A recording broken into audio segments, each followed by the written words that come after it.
ప్రతిరోజు సూర్యోదయం మొదలుకొని సూర్యాస్తమయం వరకు మనం చేసే పనులన్నీ మనం నాటుతున్న విత్తనాలు. మన జీవిత కాలంలో మనం చేసిన క్రియలన్నీ మనం నాటుతున్న విత్తనాలు. నాటినప్పుడు ఫలం వచ్చిందిగా. కాబట్టి మనం చేసే ప్రతి చేష్ట కూడా ఒక విత్తనం అని మర్చిపోవద్దు. పిచ్చి చేష్టాలు చేసినామనుకో పిచ్చి విత్తనాలు నాటినట్టు. జిలాకు చేష్టాలు చేసామనుకో జిలాకు విత్తనాలు నాటినట్టు.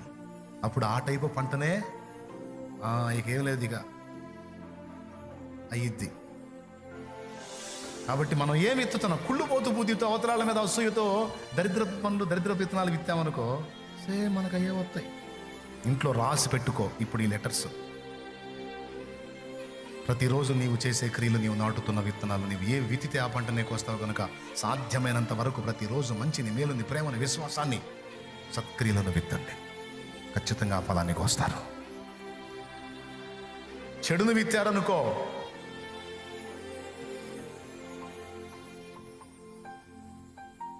మంచిని విత్తితే మీ ఇష్టం.